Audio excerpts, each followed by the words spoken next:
오늘은 거절의 사도가 받아들인 유일한 헌금, 거절의 사도가 받아들인 유일한 헌금이라는 제목으로 말씀 나누겠습니다. 한 해 우리가 기쁨이 넘쳤으면 좋겠다 하는 마음으로 그래서 기쁨, 그리고 기쁨에 서신 빌립보 이렇게 시작을 하고 있습니다.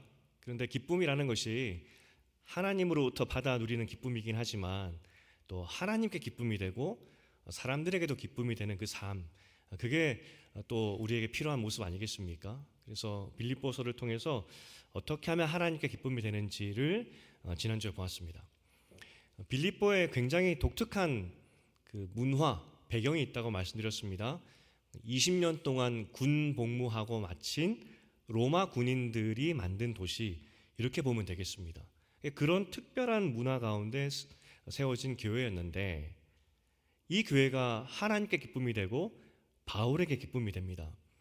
왜 그랬냐면 이전까지는 나라와 민족을 위한 종으로 군인으로 살았는데 이전까지는 로마를 구원해준 또 지켜주는 신을 위해 살았던 그런 삶이었는데 전역하고 나서 평생을 군인으로 살다가 그런데 예수 믿고 나서 이제는 나라와 민족이 아니라 하나님의 종, 하나님의 나라를 위해 살아야 되겠다 이렇게 결단했을 때 이 결단이 얼마나 확고했던지 하나님께 기쁨이 되고 바울에게도 기쁨이 되었다는 것을 지난주에 보았습니다. 오늘도 이 배경 안에서 빌립보 말씀을 좀 보려고 합니다. 사실 이 참 놀라운 것이 바울은 자비량 선교였습니다. 일하면서 돈을 벌어서 그 돈으로 사역을 했죠.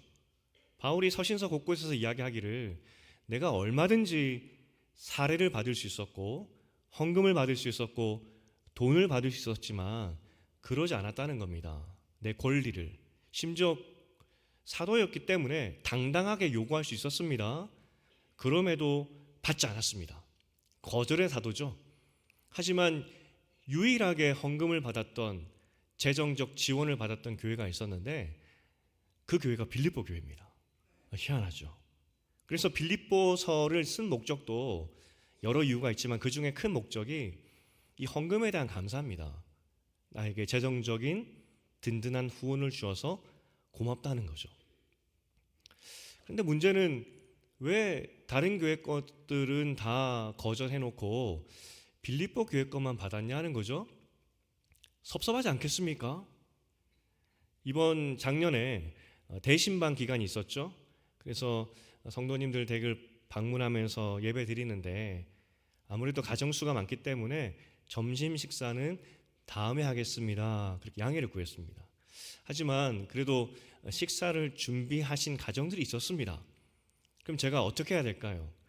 형평성이 있기 때문에 못 먹습니다. 제가 쌩 나가버리면 어떻게 해야겠습니까? 같이 식사하고 또 친교를 했죠. 이런 예외적인 상황 말고 제가 평소에 신방을 하는데 어느 집에서는 준비해 주신 식사를 먹고 또 어느 댁에서는 식사를 준비했음에도 불구하고 제가 거절하고 나와버렸다면 여러분의 마음 어떠하시겠습니까? 준비하신 입장에서는 차별하나? 섭섭한 마음이 들 수도 있고 혹시 메뉴가 마음에 안 들었나? 고기 반찬이 많아야 되는데 그런 생각? 초대교회 입장에서 섭섭하지 않았을까요? 나는 절대로 헌금을 받지 않겠다. 나는 일하면서 사역하는 자비란 선교사야 라고 말해놓고 빌립보 교회 헌금은 받았다는 말이죠. 이게 차별이고 섭섭한 일이 될 것 같습니다. 우리의 질문은 그럼 도대체 빌립보 교회가 무엇이 달랐기에 바울은 빌립보 교회 성도들의 헌금을 받았을까? 그리고 오늘 감사하다고 편지를 쓸까? 무엇이 달랐을까? 그 이유를 살펴보려고 합니다. 그러기 위해서는 오늘도 이 빌립보 교회에 있었던 그리고 로마 시대에 있었던 문화 한 가지를 좀 봐야 됩니다. 이 다른 나라 문화를 내 것처럼 이해하기가 어렵습니다. 어저께 저녁 7시 시계를 딱 봤는데 7시더라고요. 그런데 설교 절반 이상을 준비한 시간이었는데 아직까지 문화 설교가 안 끝났더라고요. 야, 큰일 났다. 어쨌든 지금 압축해서 로마 시대에 있었던 그 문화를 한 가지 설명해 드리겠습니다. 사실 바울이 이 헌금을 거절한 것, 재정적인 후원을 거절한 것은 그냥 자비랑 선교의 좋은 마음에서 거절한 것 그 정도가 아닙니다. 그 당시 문화를 거절한 것이고 문화 변혁입니다. 문화와 맞섰던 겁니다. 각자 문화마다 독특한 것이 있습니다. 우리나라도 좀 친해지면 그 묻는 것이 있는데 혈액형을 그렇게 물어요. 혈액형. 친해지면 혈액형이 뭐냐 묻죠. 근데 그 전에 묻는 것이 하나 더 있습니다. 제가 이민교회를 섬길 때 인근 선배 교회에서 그 어린이집을 같이 운영을 했었습니다. 한국 아이들도 많이 오는데 주변에 사는 그 미국 아이들도 좀 있었습니다. 그래서 희한한 게 아이들이 놀다 보니까 아무래도 한국 아이들이 많기 때문에 나중에 미국 아이들도 한국말을 몇 마디 하죠. 빨리 뭐 이런 것들. 근데 더 신기한 것은 이 한국 아이들이 처음 신입생이 오면 이 한국 아이건 미국 아이건 상관없이 그 어린 아이들이 꼭 묻는 질문이 있다고 합니다. 뭘 물어보겠습니까? 너 몇 살이야? 희한하죠. 이 한국 문화에 그 뿌리 깊이 박혀 있는 나이 문화. 그러니까 우리는 한 살이라도 많으면 형, 누나, 오빠, 언니 대우를 해줘야 합니다. 그렇지만 서양 사람들은 그게 뭐 중요하냐 그러죠. 이것처럼 우리가 참 이해하기 어려운 그 로마 시대 문화가 하나 있었는데 후원자와 피후원자라는 독특한 관계였습니다. 로마 시대 때 지도자들의 덕목이 하나 있었는데 지도자라 함은 마땅히 나라와 혹은 마을을 위해서 재정적으로 후원해야 된다. 그런 덕목이 있었습니다. 그래서 거액을 후원하죠. 특별히 마을에 길을 내거나 큰 토목 공사가 있을 때마다 그런 부자들이 마을의 지도자들이 사비를 털어서 거액을 후원합니다. 그러면 마을 사람들은 그 기부자를 높이고 찬양하고 존경의 마음을 표하죠. 아마도 거리에 지나가면은 더 깍듯하게 인사를 할 겁니다. 이렇게 말하니까 뭐 이 시대와 다를 바 없지 않습니까? 요즘 시대도 거액을 후원하면 당연히 박수 쳐주고 존경을 표하는데 뭐가 다른 문화입니까? 라고 생각할 겁니다. 하지만 지금과 조금 다릅니다. 돈 많고 높은 사람들이 후원하는 것은 의무였습니다. 만약 내가 지위가 높고 돈이 많음에도 불구하고 그걸 아까워하면서 후원하지 않으면 부끄러운 일입니다. 그래서 의무적으로 해야 됩니다. 반드시 해야 됩니다. 부끄럽지 않기 위해서는. 그러면 의무를 행했기 때문에 헌신한 사람들이 뭔가 받아야 되겠죠. 의무로 내 사비를 털어서 뭔가 했는데 뭔가 받아야 되겠죠. 헌신한 사람들이 받는 것이 무엇이냐? 사회적인 영향력과 권리를 행사하게 됩니다. 그러니까 로마 시대의 후원은 통치 수단입니다. 지도자들이 돈 많은 사람들이 내가 돈으로 너희를 도왔으니 나는 마땅히 너희의 통치자가 될 거야. 보호자죠. 그러면 그것을 받아들이는 사람들은 보호자로 인식하고 그를 의존하게 되는 겁니다. 쉽게 말해서 후원 문화는 은혜로 베푸는 선의로 베푸는 그런 문화가 아니라 상하 관계를 보여주는 수단입니다. 그래서 통치자들이나 마을의 지도자들은 후원을 하는 것이고, 그래서 나는 여러분들의 통치자가 되겠습니다. 그것을 받아들이는 사람들은 그렇습니다. 우리는 당신에게 복종하겠습니다. 위계 관계죠. 이것이 그 당시 후원 문화의 독특한 배경이라는 겁니다. 이 문화 안에서 다양하게 이제 적용되는 거 아니겠습니까? 예를 들면은 그 당시에 선생님들이 있었지 않겠습니까? 철학자가 될 수 있겠죠. 제가 후원자가 됩니다. 철학자에게 돈을 후원했습니다. 그러면 단순히 선의로 후원하는 것이 아니라 이제 그 철학자는 상하관계가 되는 겁니다. 그래서 때로는 나를 위해서 일해주기도 하고 내 편이 되는 것이죠. 종교 영역도 마찬가지입니다. 내가 누군가에게 종교 지도자에게 후원을 하는 순간 사실은 상하관계가 형성되는 겁니다.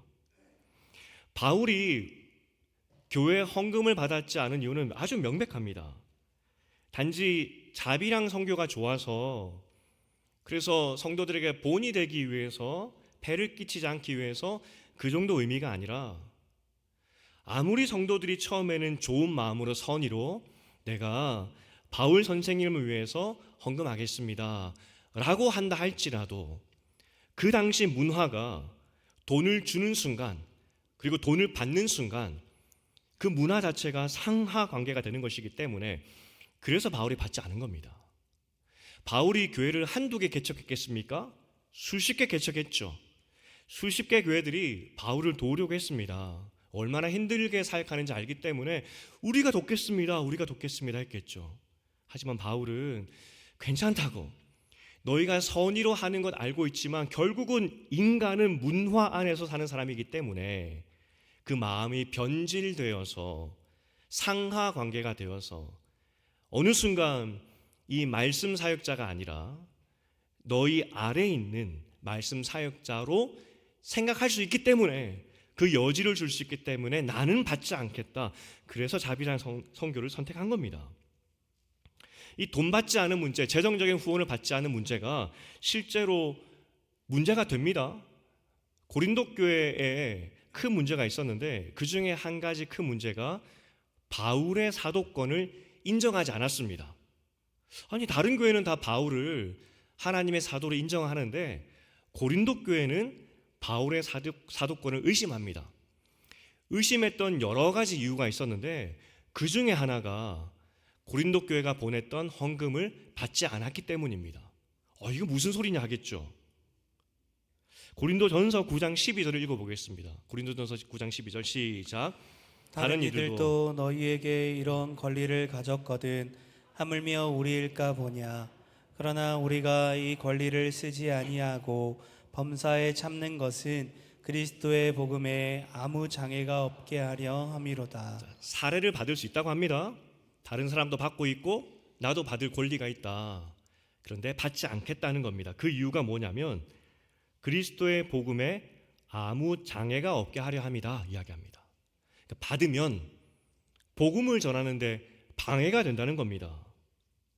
앞서 말했지만 이게 왜 방해가 되냐면, 돈을 주는 순간 자동적으로 돈 준 사람은 권리를 행사하게 되어 있습니다. 그 당시 문화가 그러합니다.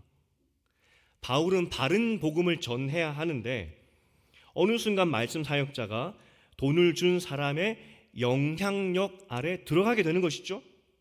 결국은 돈 준 사람의 편에 서서 때로는 그들이 말하는 말, 원하는 말, 그들이 원하는 복음으로 말씀을 변질시킬 수가 있다는 겁니다. 그래서 바울은 복음 때문에 내가 후원을 받지 않은 거야 라고 설명을 하죠. 이게 고린도전서 내용인데 한 1년 정도가 지납니다. 그런데 이게 해결이 되지 않아요. 고린도 교회가 이 후원을 받지 않은 거에 대해서 이해를 할 수가 없는 겁니다. 이거는 우리의 의무고 당연히 주고받는 건데 왜 받지 않지?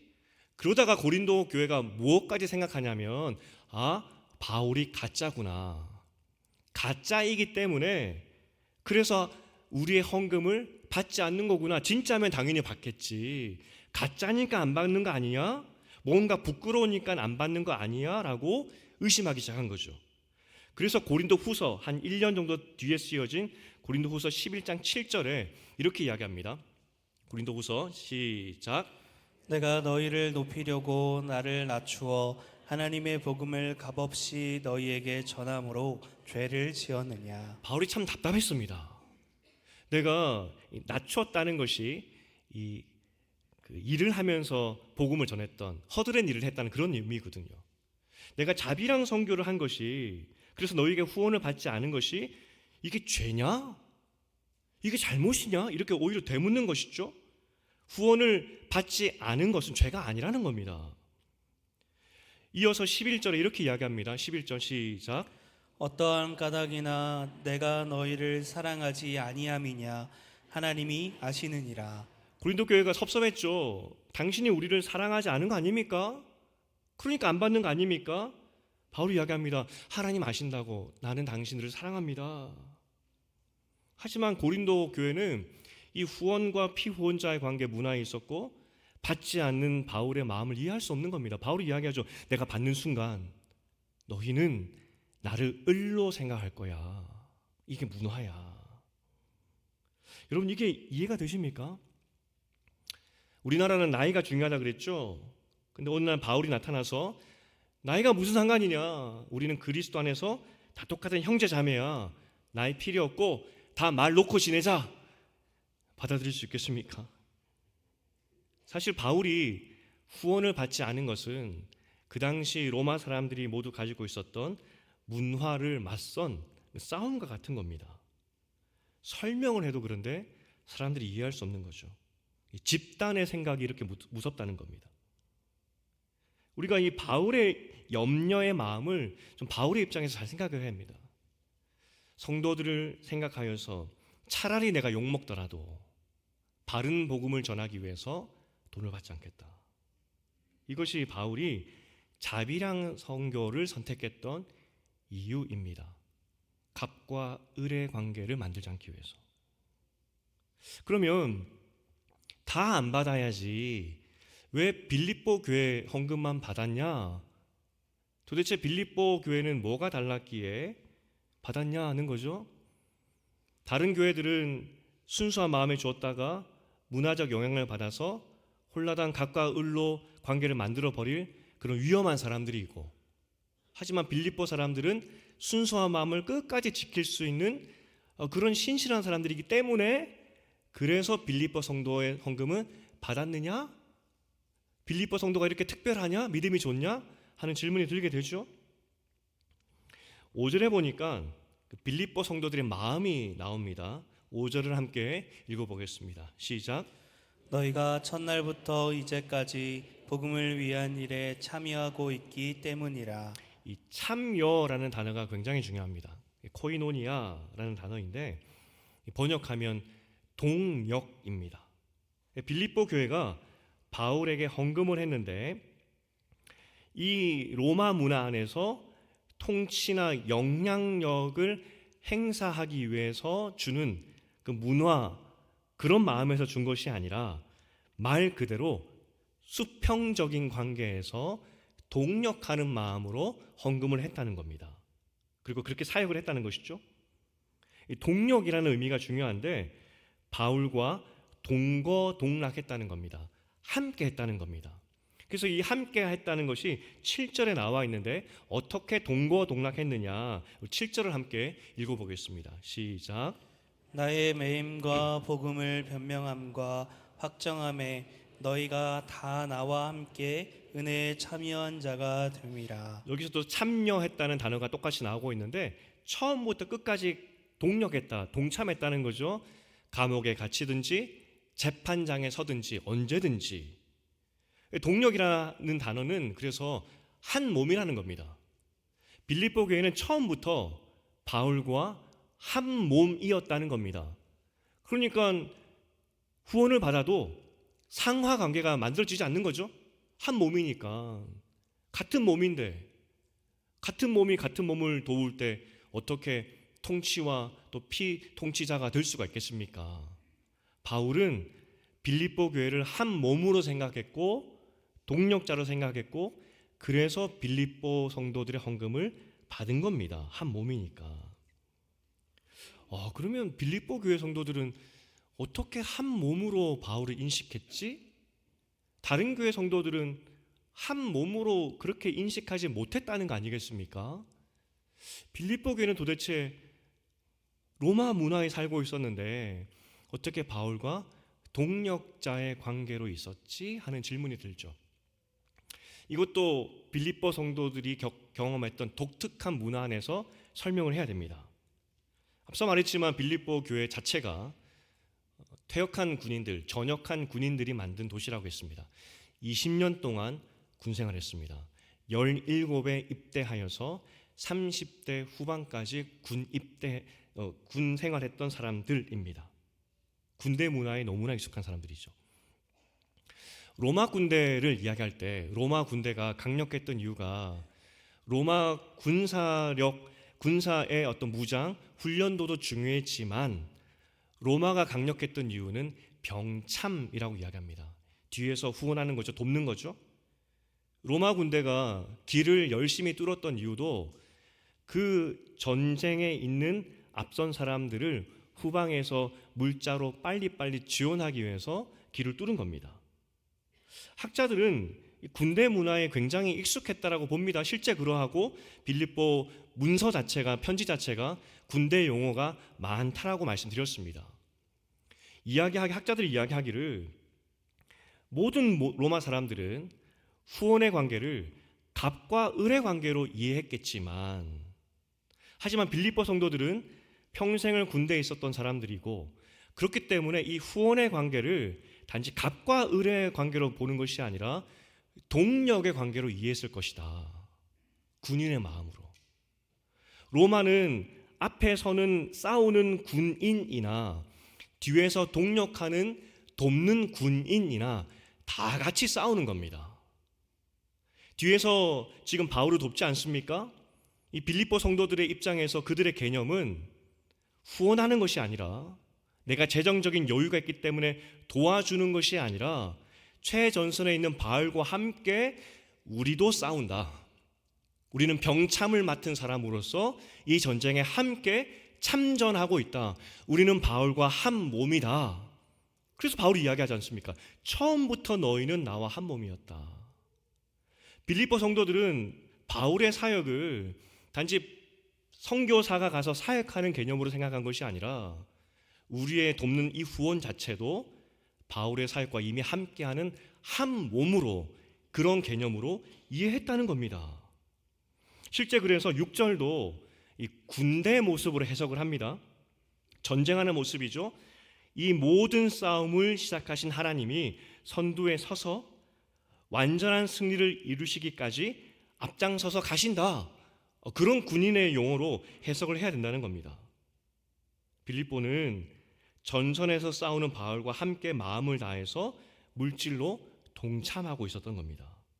그래서 바울이 5절과 7절에서 너희는 동력자야, 한 몸이야, 그리고 함께 싸우고 있는 군대야. 듣고 보니까 이해가 될 듯 말 듯 하시죠. 하지만 그 당시 모든 사람들은 돈을 주는 순간 갑과 을의 관계로 생각을 하지만, 빌립보 성도들은 군대에서 그들이 피로 배웠던 문화, 싸움은 칼 든 사람만 하는 것이 아니라 병참도 함께 하는 거야. 그 마음으로 전심으로 바울의 사역에 동참했다는 겁니다. 어떻게 거기서 갑과 을의 관계가 생길 수가 있겠습니까? 그래서 바울이 빌립보 교회 성도들의 헌금을 받은 겁니다. 우리에게 적용을 해볼 수 있을 것 같습니다.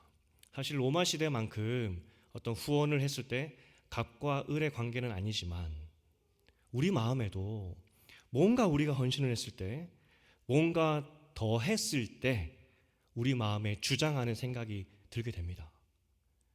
하나님 앞에서 뭔가 헌신했을 때 나도 모르게 하나님, 내가 이것을 했으니까 이것을 주십시오 하는 그런 후원과 피후원자의 마음 비슷한 것이 생겨나는 것입니다. 그런데 우리는 실상 하나님을 후원하는 사람이 아니라 하나님의 전쟁에 함께 동참한 사람들입니다. 우리의 싸움이지 뒤에서 구경하는 사람들이 아니라는 것입니다. 정말 우리가 하나님의 사역에 한 몸이 되어서 동력하는 마음이 있는지, 아니면 멀찍이 떨어져서 지켜보면서 나의 수고와 나의 헌신을 하나님의 복으로 돌아올 것을 기대하면서 그렇게 헌신하고 있지 않는지 우리는 질문을 던져야 된다는 겁니다. 바울은 성도들이 그렇게 살지 말도록 그래서 지독하게 거절했던 겁니다. 나는 자비량으로 하겠다고. 왜냐하면 내가 돈을 받는 순간 너희의 모든 헌신과 너희 모든 헌금은 종이 쪼가리로 드는 것이기 때문에 나는 그렇게 만들고 싶지 않다고. 그런데 한 몸으로 있었던 빌립보 성도들의 헌금은 받습니다. 왜냐하면 동참했으니까. 우리도 이 문화에 참 휩쓸리기 쉽죠. 사람입니다. 인과응보, 또 많은 걸 드리면 주시겠지 하는 보상의 마음들. 잠언 25장 13절을 함께 읽어보겠습니다. 시작. 충성된 사자는 그를 보낸 이에게 마치 추수하는 날의 얼음 냉수 같아서 능히 그 주인의 마음을 시원하게 하느니라. 충성된 사자를 비유로 이야기해주고 있습니다. 충성된 사자가 어떤 사람일까? 어떻게 하는 것이 충성일까? 동역일까? 하는 질문이 들죠? 비유입니다. 한 종이 있었는데 그에게 주인이 있었습니다. 주인이 추수날에, 뜨거운 날 아니겠습니까? 열심히 추수하고 있습니다. 가정과 집안을 위해서 열심히 추수하고 있습니다. 비록 종이지만 그 주인의 수고를 통해서 종도 먹고 사는 거죠. 열심히 수고하고 있습니다. 그 열심히 수고하는 주인을 보면서 종이 어떻게 도울까 고민하게 되는 거죠. 그런 땀을 보면서 나도 저 수고하는 그 주인의 마음을 너무나 느껴지니까 나도 저 수고에 동참하고 싶은데, 그런데 종은 아무것도 없습니다. 뭐 진수성찬을 마련하여서 주인님 수고하셨습니다. 제가 이 진수성찬을 마련했습니다. 드시고 힘내십시오. 종은 그런 돈이 없습니다. 혹은 뭐 큰 파라솔을 만들고 거기에 에어컨을 만들고 혹은 분수를 만들어서 주인을 시원하게 쉬게 할 수 있는 그런 쉼터를 만들 수 있는 것도 아닙니다. 종입니다. 종이 할 수 있는 것은 물 한 그릇뿐입니다. 그런데 어떻게 하든지 이 주인의 수고와 이 땀을 동참하는 마음으로 감사를 표현하고 싶어서 그가 할 수 있는 것은 최대한 시원하게 만드는 것뿐이었습니다. 아마 그 눈에 두었겠죠? 뜨거운 물을 받아 놨겠지만 한참을 식혔을 겁니다. 그리고 주인에게 드리는 겁니다. 땀을 흘리는 주인에게 내가 드릴 것은 물 한 그릇뿐입니다. 그런데 우리를 위해서 수고하는 주인님 감사합니다. 감사합니다. 드렸을 때 주인이 이야기합니다. 냉수 한 그릇이면 되었다고. 너무나 시원했고 너무나 좋았다고. 그거 하나면 됐다고. 충성을 요구하시죠. 그런데 하나님께서 우리에게 요구하시는 충성은 큰 재정이 아닙니다. 큰 노력이 아닙니다. 내가 비록 드릴 것이 이 물 한 그릇밖에 없지만, 내가 지금 할 수 있는 형편에서 할 수 있는 것이 이것밖에 되지 않지만, 내 지금 상황이 하나님 앞에서 여러 가지를 하고 싶지만 이것밖에 할 수 없지만 내가 주님의 사역에 감사함으로 동참합니다. 하나님께서 말씀하십니다. 그 물 한 그릇이 나에게는 너무나 시원했다고. 마치 추수날에 땀을 뻘뻘 흘리면서 물 한 그릇 마시면 좋겠는데 했을 때 그때 물 한 그릇처럼 내 마음이 너무 시원했다고. 이것이 동참하는 사람의 마음이고 하나님이 우리에게 요구하시는 헌신의 마음이라는 겁니다. 크기가 중요한 것이 아닙니다. 그런데 사람의 마음은 내가 한 만큼 주도권을 가지려고 하죠. 내가 한 만큼. 바울이 이 마음을 가장 경계한 겁니다. 그러지 말라고. 너희는 동력자이지 하나님께 무엇을 드리고 얻어내는 주종 관계가 아니야. 하나님께서 요구하시는 것은 물 한 그릇뿐이야. 마음에서 나오는. 저는 여러분의 헌신이 땅에 떨어지지 않기를 정말 바랍니다.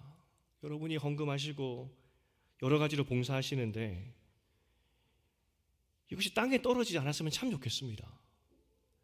양은 걱정하지 마십시오. 얼마를 드렸는지 그건 중요한 것이 아닙니다. 물 한 그릇. 내가 부족하지만 내가 주님의 싸움에, 하나님의 나라 일에 동참하겠습니다. 주중에 단 한 문장이라도 하나님의 나라와 하나님의 교회와 하나님의 백성을 위해서 살기 위해서 기도했다면 하나님께서 말씀하실 겁니다. 됐다고, 충분하다고. 주보에 헌금 봉투 넣는 것이 굉장히 부담입니다. 돈을 걷는 것 같고. 근데 여러분, 다음 주에 헌금을 하시게 될 텐데 1,000원이라도 괜찮습니다.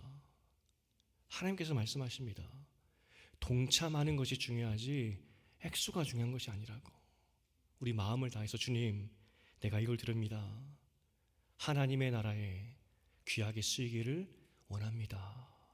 그 마음이면 된다는 겁니다. 우리가 여기서 한 가지 더 볼 것이 있는데, 오늘 바울이 이런 동참했던 동력했던 빌립보 교회를 향해서 너희가 이런 동력의 개념을 가지고 나와 처음부터 동력하게 되었는데, 그런데 이것이 너희가 본성적으로 잘해서 생긴 마음이 아니야.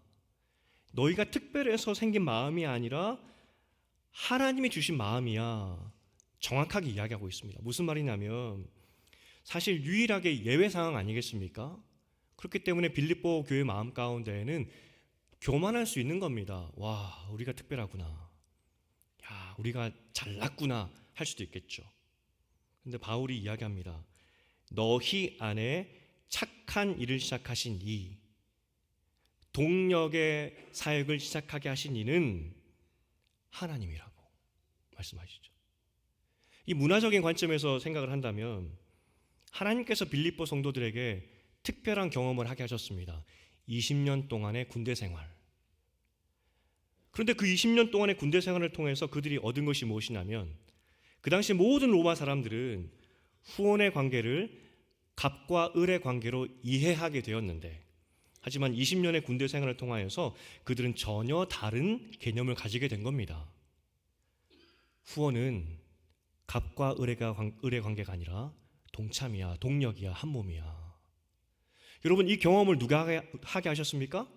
하나님이 너희 인생에 개입하셔서 너희에게 이런 경험을 하게 하셔서, 그래서 후원의 관계를 오해하지 않도록 만드신 거야. 하나님이 시작하신 거야. 정확하게 지적하고 있는 것이죠. 교만하지 말라고. 여러분, 그래서 우리가 여기서 한 가지 얻을 수 있는 교훈은, 여러분의 모든 경험은 소중합니다. 아픈 경험이든 기쁜 경험이든 그 무엇이든 하나님께서 이때를 위함이 아니냐라고 하시면서 사용할 수 있는 겁니다. 그러니 여러분의 한순간 한순간, 인생의 한 장면 한 장면을 소중하게 생각할 줄 알고 하나님의 시선으로 해석할 수 있어야 됩니다. 왜냐하면 이때를 위함이 아니냐라고 사용할 수 있기 때문이죠. 저에게 이런 어떤 특별한 재능이나 특별한 경험이 없는지 궁금했습니다. 그래서 아내에게 설교를 준비하다가 물어봤습니다. 혹시 당신이 보기에 쓸데없는 경험 같은데 이것이 나에게 재능이 되는 것이 있냐고.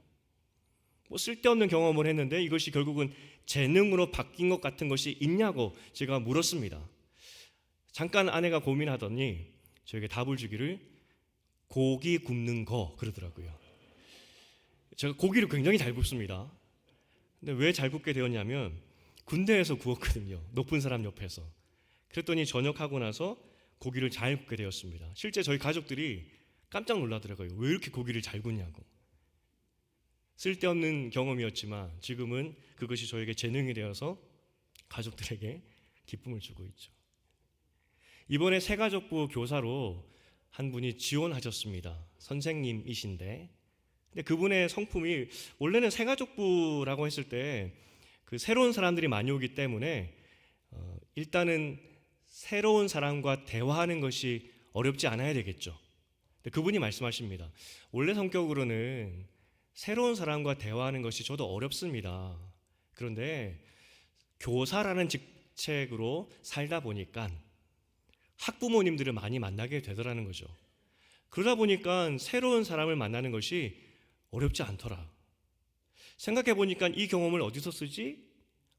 내가 새가족부 가서 새로운 사람들을 맞이하면 되겠구나. 그 경험을 이때를 위함이 아니냐 하는 마음으로 사용하게 되었다. 그래서 새가족부로 지원하게 되었다 하는 이야기를 들었습니다. 여러분, 우리의 모든 경험은 하나님께서 하게 하신 겁니다. 그리고 그때 사용하게 하신다는 거죠. 작은 경험을 통해서도 하나님은 일하신다는 겁니다. 그때 우리는 내가 가진 것이 물 한 그릇밖에 없습니다. 하지만 동참하겠습니다. 라고 드릴 때 하나님은 그것으로 됐다. 너무 시원하다. 라고 말씀하시는 거죠. 이제 말씀을 맺겠습니다.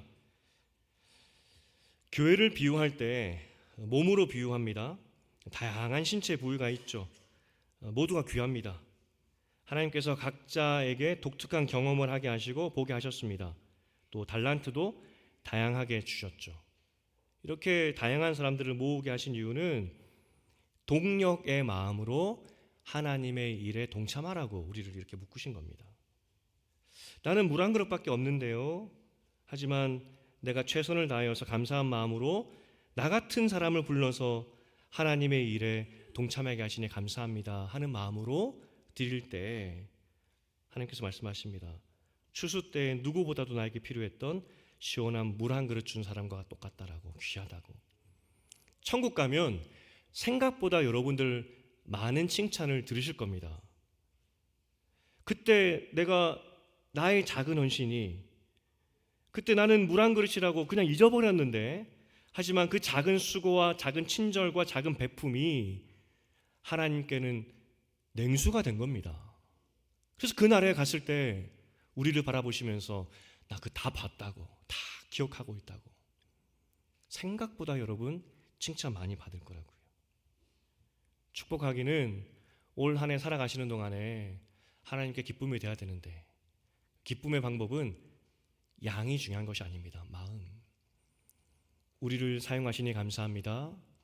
내가 비록 이거밖에 없지만 감사한 마음으로 주님께 드립니다. 하나님의 마음을 시원케 하고 주님의 기쁨이 되는 한 해 되시기를 주님의 이름으로 축복드립니다.